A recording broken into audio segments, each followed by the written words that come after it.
10, 11, 12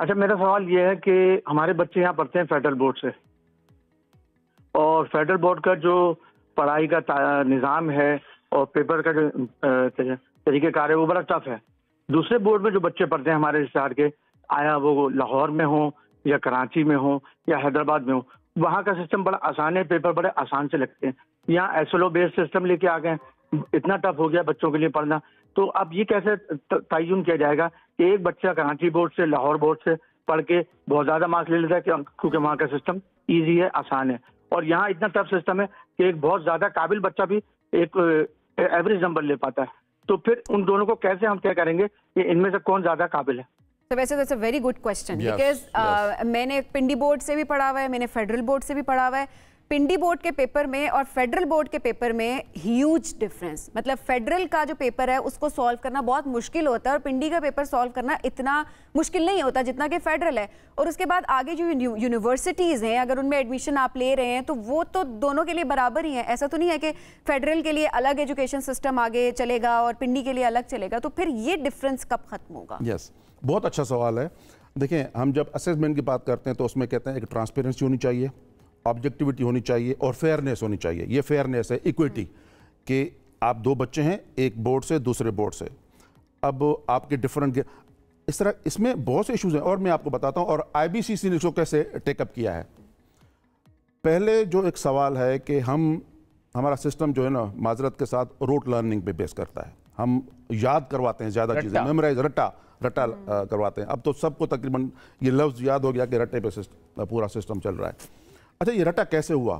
اصل میں جب آپ کریکولم بناتے ہیں اور کریکولم سکھانے کے لیے 3 چیزیں ہوتی ہیں. ایک جو سوال ہوتے ہیں وہ ہوتے ہیں بالکل بنیادی، جس کو ہم کہتے ہیں نالج بیس، جو کوگنیٹو ڈومینز ہوتے ہیں ڈومینز. دوسرا یہ انڈرسٹینڈنگ کے سوال ہوتے ہیں، اور تیسرا جو ہے اس کی اپلیکیشن کہ کہاں استعمال ہو سکتے ہیں. یہ 3 جو ہے وہ چیزیں ہوتی ہیں. ٹھیک ہے، اب یہ 3 چیزیں انشور کیسے کریں گے؟ اگر پیپر کہاں سے بننا چاہیے؟ پیپر بننا چاہیے کریکولم سے. یس، ایسے لوز دیے ہوتے ہیں کریکولم میں، وہاں سے بننا چاہیے. آج تک ہم غلطی کیا کر رہے تھے؟ ہم پیپر بنا رہے تھے ٹیکسٹ بک سے، جس کی وجہ سے لوگ بچے اس کو رٹا لگا رہے تھے، کانسیپچول کوسچنز نہیں آ رہے تھے. ٹھیک ہے، اب تھوڑا اس سے آگے میں ایک اور بات بتا رہا ہوں آپ کو. ٹیچر کیا کرتا ہے؟ ٹیچر پوری بک پڑھاتا ہے بچے کو. بچہ کیا کرتا ہے؟ وہ پوری بک آف لوڈ کرتا ہے بچے کے سامنے. بچہ پھر وہ یاد کرتا ہے اور پوری کی پوری بک چھاپ دیتا ہے جا کے آنسر کاپی میں ایگزام میں. ٹھیک ہے، اب ہم نے کیا کیا ہے؟ یہ میں شروع میں بتایا تھا کہ آئی بی سی سی اس حوالے سے ایک بلیسنگ ہے. ایک بچہ جو ایون میٹرک کر کے کراچی سے آتا ہے فیڈرل بورڈ میں، یہاں بھی اس کے ساتھ ایشوز ہو سکتے ہیں. اب اس کی یونیفارمٹی کے لیے جو میں نے کہا فیئرنیس کے لیے ہم نے کیا کیا ہے؟ ہم نے یہ کہا ہے کہ سارے کے سارے بورڈ جو ہیں وہ کریکولم سے سوال بنائیں گے، ایسے لو بیس سوال بنائیں گے. نمبر 1. نمبر 2، جب سوال بنائیں گے تو انشور کریں گے نمبر 1 کے نالج کے سوال ہیں، نمبر 2 انڈرسٹینڈنگ کے سوال ہیں، نمبر 3 اپلیکیشن کے سوال ہیں. یہ انشور کریں گے. کوسچن پیپر بنانے میں ایک اور کام ہوتا ہے کہ ڈیفیکلٹ سوال کتنے ہوں گے، پرسنٹیج ہوگی، ایوریج سوال کتنی پرسنٹیج ہوگی، اور آسان سوال کتنی پرسنٹیج ہوگی. اس پورے ان چیزوں کو ہم کہتے ہیں ایک اسیسمنٹ فریم ورک. جب تک آپ تمام بورڈ کے لیے اسیسمنٹ فریم ورک نہیں بنائیں گے تب تک یہ ایشوز ہوں گے. آپ تو فیڈرل بورڈ اور پنڈی کا کہہ رہے ہیں، بن گیا اور امپلیمنٹ بھی ہو گیا، امپلیمنٹ ہو رہا ہے. اب دیکھیں 3 سال پلان کیا ہے. اب جب آپ ایبرپٹ چینج کو لاتے ہیں تو پھر کرائے شروع ہو جاتی ہے. ٹھیک ہے، اچھا اس کے بعد کیا ہوا؟ ابھی اسیسمنٹ فریم ورک جو ہے بنا. میں ایک اور مثال آپ کو دیتا ہوں نا. کے پی کے 8 بورڈز ہیں. پشاور بورڈ کا رزلٹ اور ڈی آئی خان کا رزلٹ ایک جیسا نہیں ہے. کیوں نہیں تھا؟ اس لیے کہ وہاں ٹیچر اپنے طریقے سے پیپر بناتے ہیں، وہاں ڈی آئی خان میں اپنے طریقے سے بناتے ہیں، پھر اسیسمنٹ اپنے طریقے سے کرتے ہیں. یہ اسیسمنٹ فریم ورک جو ہے وہ اس کو کنٹرول کرے گا. نمبر 1. نمبر 2، انہوں نے کیا کیا کہ انہوں نے ایک کوسچن آئٹم بینک بنایا ہے. کوسچن آئٹم بینک میں ہر طرح کے سوال بھی رکھتے ہیں، ٹھیک ہے، اور ہر طرح کی ڈیفیکلٹی لیول کو بھی انشور کرتے ہیں. اس کے بعد پھر آپ دونوں چیزیں انشور کریں گے کہ آپ کے پاس ایس ایل او بیس سوال بھی آ رہے ہیں اور جو اسیسمنٹ ہو رہی ہے وہ بھی فیئر ہو رہی ہے. ایک اور کالر ہے جی مختار. السلام علیکم جی، کیا پوچھنا چاہیں گے؟ وعلیکم السلام بھائی جان. میں یہ پوچھنا چاہوں گا سر جی سے کہ یہ اس طرح کہہ رہے تھے نا کہ کسی ملک میں پتہ نہیں یاد تو سے نہیں آ رہا تھا کہ پاس اور فیل کا سسٹم ہے. جی جی، تو پاس اور فیل والا سسٹم بہتر ہے کیونکہ یہ نمبر کی دوڑ میں نا بہت آج کل ہر جگہ پہ رشوت سیاست کے حساب سے نا جس بورڈ میں جاؤ جس کے جاننے والے بندے بیٹھے ہیں